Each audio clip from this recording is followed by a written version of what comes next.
23 de novembro de 2004, Rio de Janeiro. Controle de natalidade no casamento. Estudei minha vida inteira em um colégio de freiras espanholas e elas sempre me ensinaram que a Igreja Católica só admite o uso da tabelinha para controle de natalidade pelo casal. Nenhum outro método antinatural seria aceito.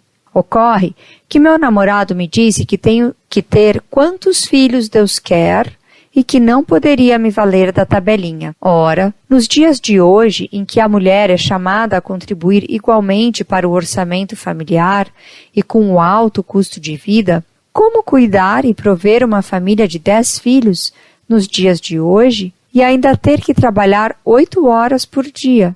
Por que fazer uso da tabelinha, que é um método natural, seria errado? Quero amar meus filhos e poder educá-los de forma igual, dando a eles as mesmas condições e oportunidades. Quero estar presente na educação formal e religiosa deles e não vejo por que diminuir as chances de engravidar sem deixar de cumprir com o dever de coabitação macula a minha fé católica. Aguardo uma resposta. Obrigada.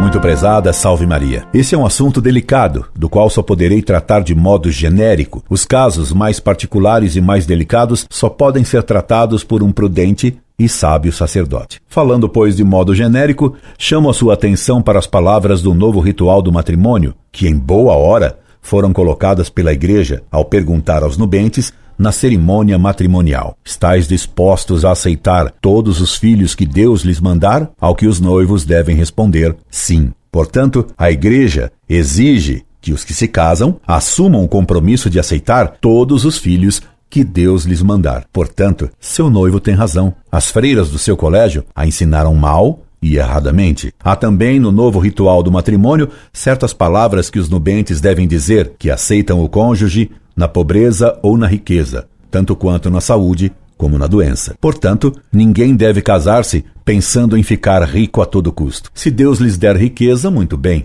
que Ele os ajude a não embriagar-se com a comodidade e com a riqueza, que embriagam mais que o vinho. Se Deus der-lhe pobreza, muito bem, que na pobreza lhes dê conformidade, paciência e felicidade, pois não é na riqueza que está a felicidade. Conheci um verso que cantava a felicidade de 2 noivos tão pobres, mas tão felizes, que faziam brindes com os copos cheios de água. E conheci noivos bem pobres, que eram felizes e são felizes, brindando com copos de água, como conheci cônjuges ricos, mas tão infelizes, que ao brindar publicamente com champanhe, tinham a alma em pranto e o coração cheio de ódio. Lembre-se que nosso Senhor disse: não vos preocupeis com o que haveis de comer e de vestir. São os pagãos que pensam nisso. É claro que, lendo isto, muitos católicos e, infelizmente, muitos padres dirão que isso é uma loucura.